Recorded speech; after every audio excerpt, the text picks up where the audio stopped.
Hola, bon dia. Som l'Escola Tanit de la classe de tercer. Nosaltres us explicarem una part del nostre projecte. Soc jo, la Fàtima Zara, la Fàtima, el Khalid i la Uacar. En el nostre projecte d'arquitectura es van preguntar per què a diferents parts del món les cases es feien de diferents materials.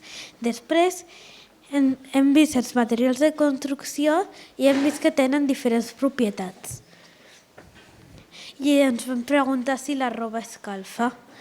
Després, al principi nosaltres pensàvem que la roba escalfava i que l'única font de calor era el sol i alguns aparells electrònics i que la calor es mesurava en temperatura.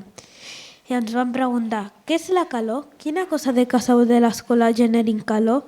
Com notem la calor? Tots els materials escalfen igual?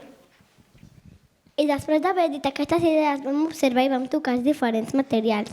Semblaven de diferents temperatures, però estaven al mateix.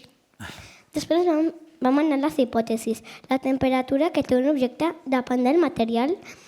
Després vam fer 4 experiments. El primer experiment era amb una cadira. Vam seure la cadira i vam mesurar la cadira.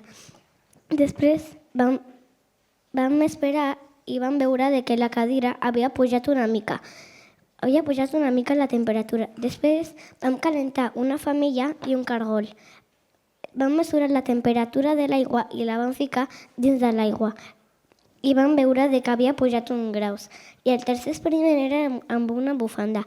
Vam agafar dos termòmetres i un dels termòmetres l'havíem deixat nu. I l'altre l'havíem deixat abrigat. Després vam veure que la roba aïlla i no calenta. I el quart experiment va ser el dels 2 glaçons. Havíem agafat 2 glaçons i un guant de llana. Un dels glaçons l'havíem ficat dins del guant i l'altre l'havíem deixat nu. Al cap de 5 minuts hem vist que el glaçó que estava nu s'havia desfet més que el que estava abrigat. A partir d'aquests experiments vam treure unes conclusions. El cos que té més calor li dona calor al que té menys i arriba a un equilibri tèrmic. La roba no dona calor. Nosaltres, els humans, donem la calor. No tots els materials condueixen la calor. La llana aïlla. Ara entenem per què agafem materials diferents segons el país per controlar com entra o surt la calor de les nostres cases. Hem descobert que la roba no escalfa, sinó que marxa la temperatura del nostre cos si no portem moltes capes. Gastant energia posant la calefacció o l'aire condicionat és molt dolent per la natura. Si comencem a vestir amb roba que aïlla i construint cases amb materials que aïllen, així mantindrem el medi ambient bé. També, si ens vestim amb roba que aïlla, no tindrem fred i si construïm també amb les cases,